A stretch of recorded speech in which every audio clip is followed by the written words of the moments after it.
สบายดีพ่อแม่ป่าลุงเบิร์ดสุขุสุคนตอนเศร้าๆของวันที่17ไปพี่น้องหลังจากที่เฮาก็บ่ได้มาถ่ายคลิปหลายวันแล้วก็บ่ได้เล่นสงกรานต์เลยปีนี้เนาะว้าตัวแดดได้อไปพี่น้องช่วงนี้แห้มแล้วไปเดี๋ยวไปหาน้องเติ้นหลายคู่หลายคนให้มาเบิ่งน้องเติ้นก็คือสิพ่อแม่ FC ที่เคยซอยเพิ่นนั่นแหละเพิ่นว่ามาเบิ่งน้องเติ้นแหน่มื้อใดเพิ่นสิคลอดเพิ่นว่าเมื่อกี้เนี่ยก็ไปหาอั่นน้องนกเริ่มนางแม่จันดีแหละพี่น้องเพิ่นก็10เดือนแหละยังบ่คลอดอยู่ได้ทางพุ่นน้องนกยิงท้องแก่น่ะ10เดือนแหละพอดีเบาน้องบ่ได้ถ่ายเพราะว่าเขามีงานน่ะเขาเปิดเพลงเสียงดัง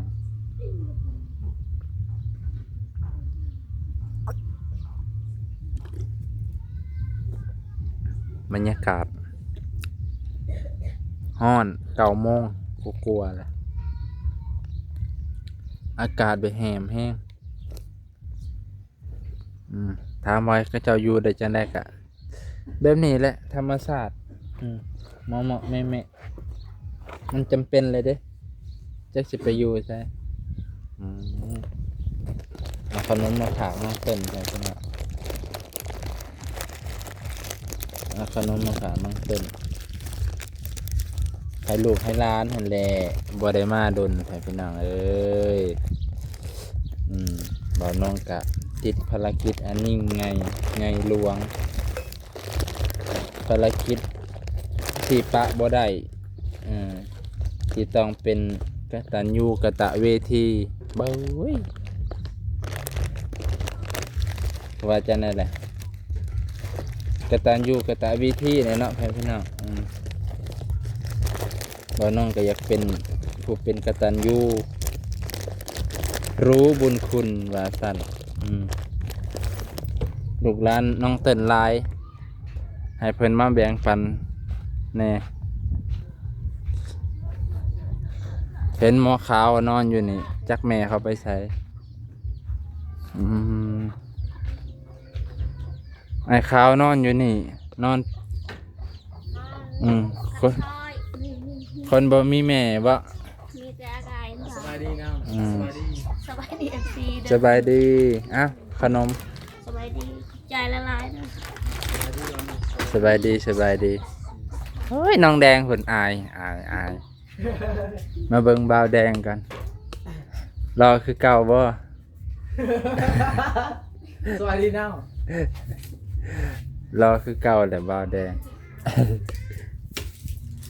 เป็นยังไงบ่คราวนี่ แล้วเขาไปจากไหน กินขนมไหม ไม่ได้ แม่จะไปใส่แม่ไปไหนไม่ตอบเอื้อยไปใส่ จ้าหันเลยนะ กินแม่ขนมน้องแดงแล้วอายเนาะเอาล่ะคำแพงโอ้ยแพงคือเก่าหั่นแหละให้อีลอยอยู่เทิงนี่ไหมให้อีหล่า อย่าพี่มามาทำเป็นทำวะ แม่จะไปใส่ฮะแม่ไปใส่ห้าม เป็นทำวะ หาเขียดบ่ ไปดับเขาได้ไปเกี่ยวข้าว ไปเกี่ยวข้าว เกี่ยวข้าว จนว่าจักว่าวเนาะยังเกี่ยวข้าวฮู้จักแต่ไก่โดยบ่อ๋อ ทำวะ อันนี้กระท่องแก่อึงลึงเลยนี่ยังบ่ฮู้มือออก โอ้โหเดือนหกเลย มื้ออื่นมื้อก็เดือน6แล้วเด้นี่ เออ จะได้มาสิออกมื้อมื้อหลานน้อยน้องของ สบายดีปะ ไอ้มิก สบายดีปะ สบายสบายดี ไม่ได้อีกเนี่ยไม่ได้เสียชาเสียชา น้องสาวของน้องมิก สบายดีแล้วเหรอครับ น้องสาวหล่า สบายดีเด้อ ห่างกันเกือบเป็นหลายปีเติบเลยเนาะ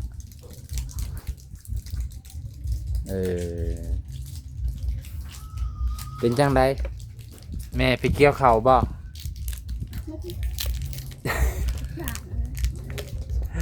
โอ้ยไอ้ขาวนี่กระป๋องเด้พี่ชายกระป๋อง กระแปง กระแปงเด้ แปงมาเอ็ม อืมเบื้องหน้าคือตู่เป็นหยังไห้บ่ ค่ายเลยวะ ไข่บ่ เจ้าจ่อย เนาะอืมจนจอยเลยทำเลยเจ้าก็บ่ได้กินข้าวกินน้ำจังนะกินหยังแต่ละมื้อกินตามมีตามเกิดบ่แม่บ่อยู่จักคือว่าตอนน่ะข่อยมาก็ว่าไปเกี่ยวข้าว เสียตั้งไงจะเบิ้งจะเสือไปตั้งไงคนนั้น เออแดงพาน้องกินหยังแดงน่ะพาร้านกินหยังฮะไอแดงพาร้านกินหยังตันดัง อายวันนี้เออ ไอแดงไอ ตามโค้ง ตันมาคุ้งปานข่อยอยู่นาแซงปีกายนี่กินดิตามมาคง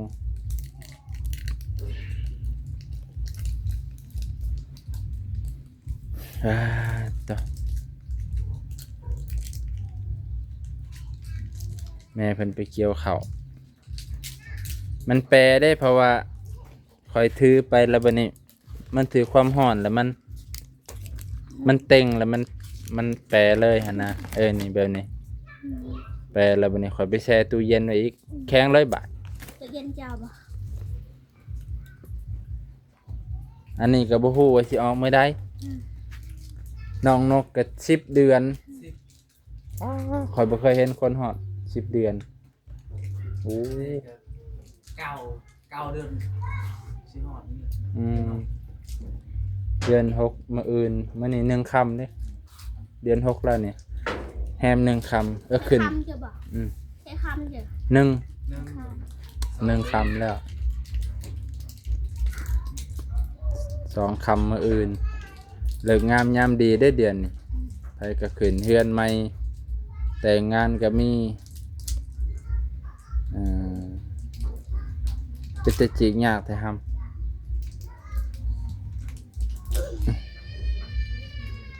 ไก่ บ่เราจีกบ่เป็นเบิ่งสิจีกให้นี่ เฮ้ยเด้อ ต้องสอนจีกขนมโอ้ยเบิ่งนี่ ไก่ไม่ไก่เลย นี่เห็นบ่นี่มันเป็นแขวๆเป็นกระแนงนี่จำนี่เห็นบ่ง่าย นี่มันเป็นกระแนงจันนี่นั่นเด้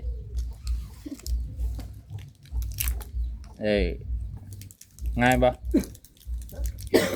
ง่ายกว่าปอกกล้วยนี่เนาะปอกกล้วยยากบ่ ปอกกล้วยดิบได้บ่มันกล้วยสุก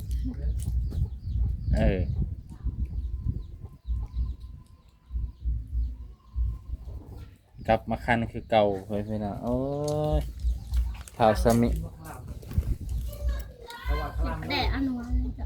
บ่จะกินปลาแดกวะ จับแดดต้องแหกถ้าจับยาเขาแห้งพอ มีแต่ไอแดงมันบ่เป็นหยังเนาะภูมิต้านทานสูง โอ้เราใส่ยาเตะนั่นเลยไปตั้งประเภทนั่นน่ะยาเขาใส่นั่นน่ะ ไอแดงนี่ มาได้เนี่ยตาสิจ่าได้สิโดนสอบได้หรอ บ่ เอ้าจะโคตรดีว่ะ ปาโกย เอ้ามันคันเนาะ มันทัน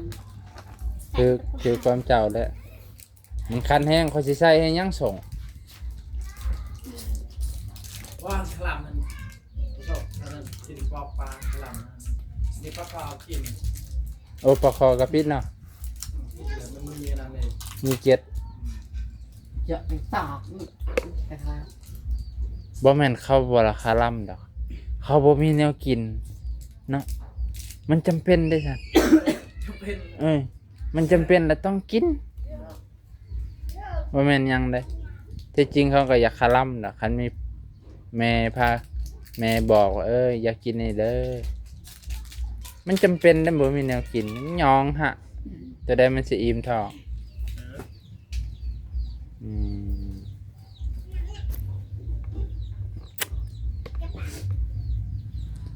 ด้อจ้ะ มาไว้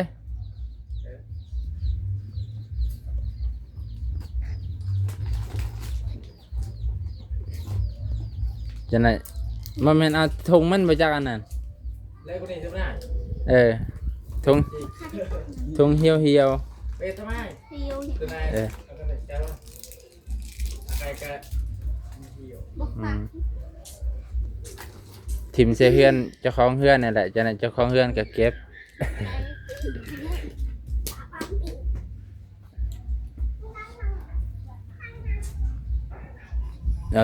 ดับไปเป็นน้องห้อนนี่บ่กังเว้นกะ หอน เมื่อวานนี้ห้อนแห้งเนาะป้า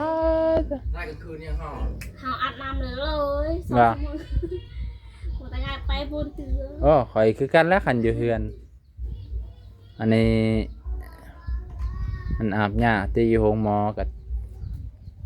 จะไปมาไป เฒ่าพ่อบ่สบาย ใครแล้วเหรอนี่ ก็ว่าไข้แน่แต่ว่าก็ยังนอนหัน ใครอยู่เนาะ เพ่นจังไปหาเพิ่นอีกเทื่อนึงส่วนหลายฮ้อนแห้งแล้วเพิ่นอยากเจ็บหัวโลดเจ็บหัวดิบอันเด้มึบอืม จิบว่าเด็กว่าจิบครั้งเดียวหรือจิบ2 ครั้ง กลางหัวเลย เนี่ยบอก เปลือกเก่า คล้ายๆหน้าจัวล่ะ แต่ว่าไข้แน่ก็ จัวให้ดอกบอกก็มาลุงอ่ะ จังหวะ กับ ลูกรู้อ่ะ จักเอิ้นจังได๋ ลูก ลูกเนาะ อาการน่ะยังบ่ดีแห้งแต่ว่าก็ให้อยู่ในการดูแลของหมออยู่มึบ ผัวนะก็ได้ผัว ป้าถึงหน่อยลายได้อยู่หั่นแบบนี้เนี่ยระวังเลยเจ้าคันจะไปเข้าห้องหมอนี่7 มื้อเขาจงปล่อยออกมา เขาจนว่าเงินจะเบิดแล้วบ่เอาเงินเบิดแล้วเมื่อได้ คือว่าเงินยังเลย เงินยังแล้วอยู่ต่อบักน้อยๆแน่โอ้ยทั้งห้องทั้งไห้แล้วอยู่นะหั่นไข่แบบนี้เลย ใครเดี๋ยวนี้ผลิตน้อยเจ็บหัวนึงป้าเขาว่ากินน้ำได้ลาย แม่นเขาให้กินน้ำหลายๆแต่เฮาบ่ค่อยได้กินเด้ เอาไม่ได้กินลาย มื้อละ มือละตุก มื้อละตุก2ตุกพู้นแหละแบบกาหัวเสืออันเด้เพราะว่ามันร้อนแห้งแล้วร่างกายเฮาเหือออกแล้วมันขาดน้ำมันดูดออกจากร่างกายเฮาเบิดเลยถ้าเฮากินหลายๆมันก็ทดแทนกันมันแทนตัวเหือนั่น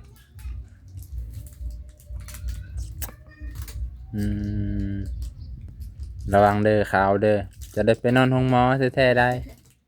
เจ้าคลำโลด มีลูกสอนมีลูกนานาคาล่า จะมานอนเฟื่อนี่จะไหนกับน้องเต้นติดเลย เจ็บเลย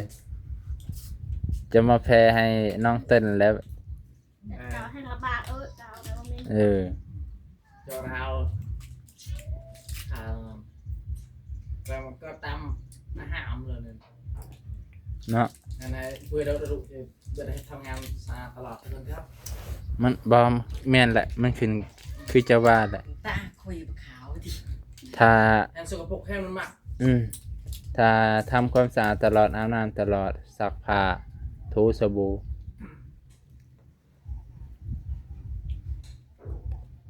มันต้องสะอาดแล้วมันคือว่าแหละเด็กน้อยถ้ามันบ่มีผู้ใดคุมเนาะคำจะฟังแม่เจ้าทำมันฟังพอ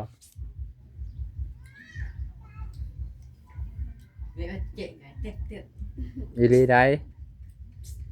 งานน่าจะได้ขนาดใคร มันติดน้ำเหือเด้ ไปแอนตอนนี้แอนปองปอยอะไร nào có thì đủ có cho cái có chăn thừa rồi yên là gì cái những quẹo là gì rồi xong rồi mùi cụ phần có phong phơi đâu mình tiêu nữa này nó là cái tài này ta hùng tiêu xong thì mùi thì siêu bề sạc này siêu bề sạc không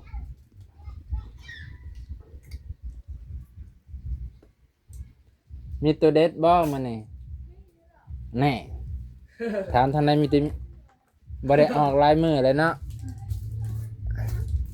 lịch sử เจ้าเนาะเลี้ยงสัตว์ ก็ต้นละปลาก็กลบละปลาบ่nó tê lì cả ว่า ừก็กลบขึ้นจะ นอนคักหลายจนลืม ngày cả nàoนี่ก็ อืม อันตะเอาเนาะ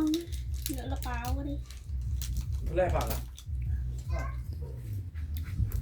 อ่ะ ตัวผู้ได้สิหับไปเลี้ยงบักขาวนี่มาเด้อ อะไรไปเรียก ผู้ได้อยากเอาไปเลี้ยงเป็นลูกจำสายใหญ่ไปบ่ไปอยู่นำเขาเจ้าใครเขาเจ้าไปหับไปเลี้ยง ไปบ่ขาวเอ้าไปอยู่นำเขาเจ้า ดีได้เป็นลูกเขาเด้ลูกหักบ้านเฮาว่าไปใส่ว่าจังได๋ว่าลูกหักแม่ลูกเลี้ยงเนาะ ลูกเลี้ยง ลูกบุญธรรมบัดปืดบัดใหญ่จะกลับมาหาแม่แหละหาไปอยู่นำเขาเจ้า มาตำบาวน้อง เขาเจ้ามีทรงหำทรงเฮียน ยังไงให้เป็นรูป เฮียนให้พอได้อ่านออกเขียนได้เนาะไปบ่ บ้าป่ะ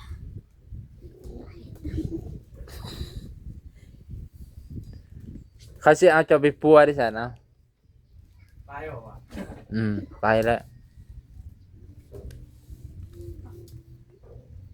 ตาดิตนน่ะโอ้ยหันคอยถือ400ก็สิดีอยู่ดอก 400 ล้านด้วยสบายเนาะถึงนั่น ตัวให้พี่น้องมันนี่ก็สิบ่มีหยังหลาย FC ให้มาหาน้องเติ้นว่าเพิ่นออกแล้วบ่ยังทั้งในท้องยังบ่ติงอยู่เพิ่นน่ะ ตีงเลย ติงอยู่บ่ นอนกับบลาบตีง น่ะ ถึกแล้ว ยามเฮานอนปึ๊บแล้วติงเงือก คนจน8 เดือนปลาย เนาะ8 เดือนเลย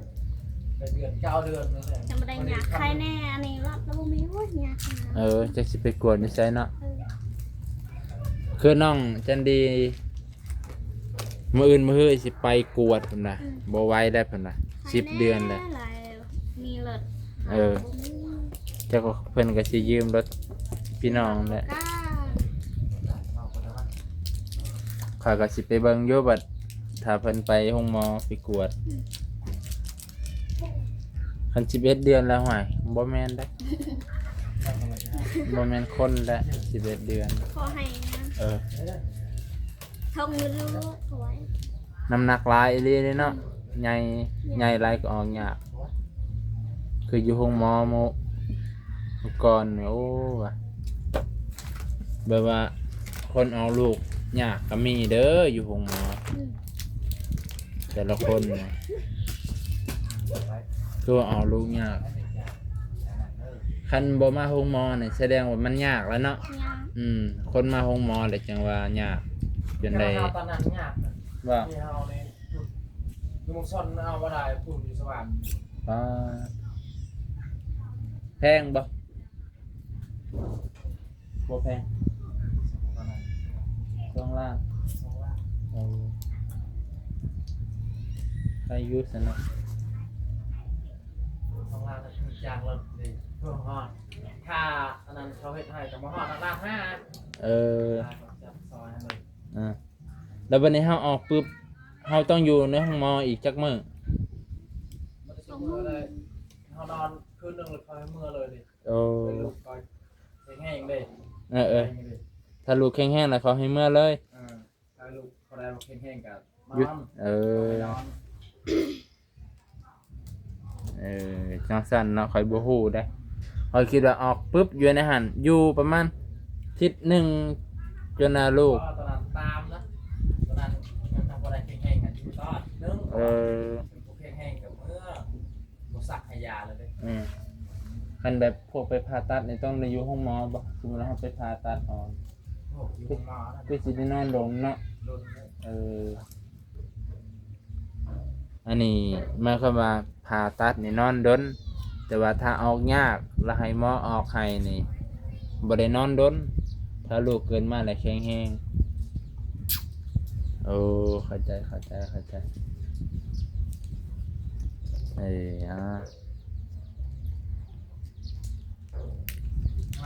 อยู่สวรรค์กับป้า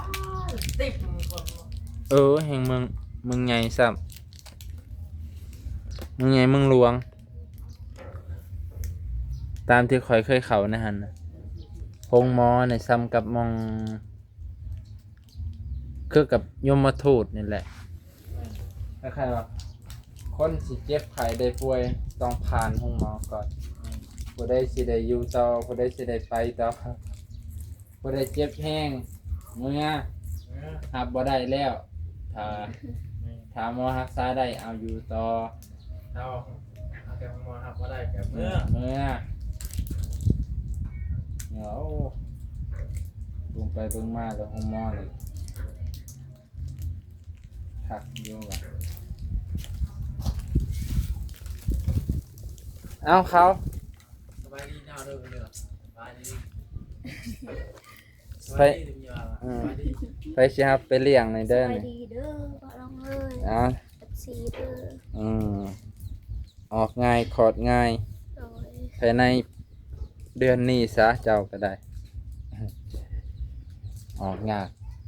ก็สิบ่ยากดอกเพราะว่าเพิ่นเคยออกแล้วทีนึงก็สิบ่ยากดอกกินฮอดแม่เจ้าอยู่บ่ ฮอด กินฮอดดีบ่ จะเจาะระเบะจนดืนปานไหนอะไร